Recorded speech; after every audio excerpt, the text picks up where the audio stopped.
Disaster risk reduction or DRR aims to reduce the damage caused by natural hazards like earthquakes, floods, droughts, and cyclones through an ethic of prevention. Disasters often follow natural hazards. A disaster's severity depends on how much impact a hazard has on society and the environment. The scale of the impact in turn depends on the choices we make for our lives and for our environment. These choices relate to how we grow our food, where and how we build our homes, what kind of government we have, how our financial system works, and even what we teach in schools.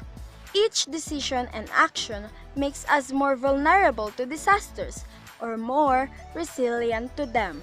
Reducing exposure to hazards, lessening vulnerability of people and property, wise management of land and the environment, and improving preparedness and early warning for adverse events are all examples of disaster risk reduction.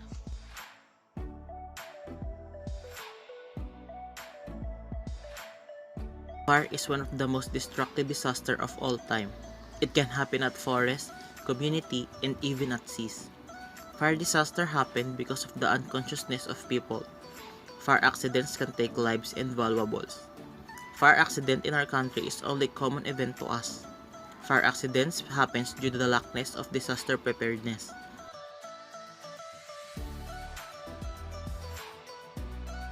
Before, know the fire exit and easiest pathway out of your house and working area. Make sure that there's a usable fire extinguisher. Know the emergency contact hotline of your community. Next, during, don't panic. If you are trapped, duck and cover your nose and mouth with a wet cloth. Move quickly but safely out of the burning area. Third, after, contact your family to let them know your situation. Stay away from the fired area after explosions of gas tanks may occur. Flood is an overflow of water that submerges land that is usually dry. In the sense of flowing water, the word may also be applied to the inflow of the tide.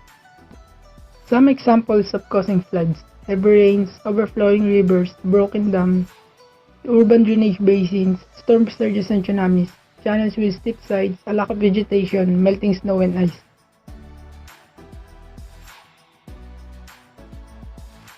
Tips before a flood: be alert, assemble disaster supplies, be prepared to evacuate, protect your property, review your family disaster plan. During flood, don't drive unless you have to. If you must drive, travel with care. Be alert, never drive through flooded roadways. Get to high ground, evacuate immediately, never try to walk or swim through the flowing water. After flood, wait until it's safe to return. Travel with care. If a building was flooded, check up safety before entering. Use extreme caution when entering buildings. Take pictures of damage. Get professional help. Earthquake is a sudden release of energy that is stored in the Earth's crust. It causes the surface of the Earth to shake. Tsunamis is also an earthquake which happens underwater.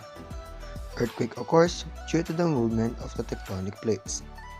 It is measured by a seismometer, or also known as seismograph. Earthquake may occur naturally or as a result of human activities. Surface faulting, ground shaking, landslide, tectonic deformation, tsunamis, and many more. These are some of the examples on what can happen during an earthquake. Do's and don'ts. Take cover under a strong table or any other furniture. Search for corners. Stay away from weak structures that may fall. Stay calm. Move away from tall buildings, trees, street light, and utility wires. Find an open space once the shaking stops. First aid kit can help you respond effectively to common injuries and emergencies. Keep at least one first aid kit in your home and one in your car. Store your kits in some place easy to get to and out of reach of young children. Make sure children old enough to understand the purpose of the kits know where they stored. You can buy first aid kits at many drugstores or assemble your own. You may want to tailor your kit based on your activities and needs. A first aid kit might include basic supplies, which are adhesive tape, elastic wrap, bandages, bandage strips, super glue, rubber, eye shield, large triangular bandage, aluminum finger splint, duct tape, petroleum jelly, plastic bags, safety pins, scissors, hand sanitizer, antibiotic, ointment, antiseptic solution, eye wash solution, thermometer, syringe, and hydrogen peroxide to disinfect.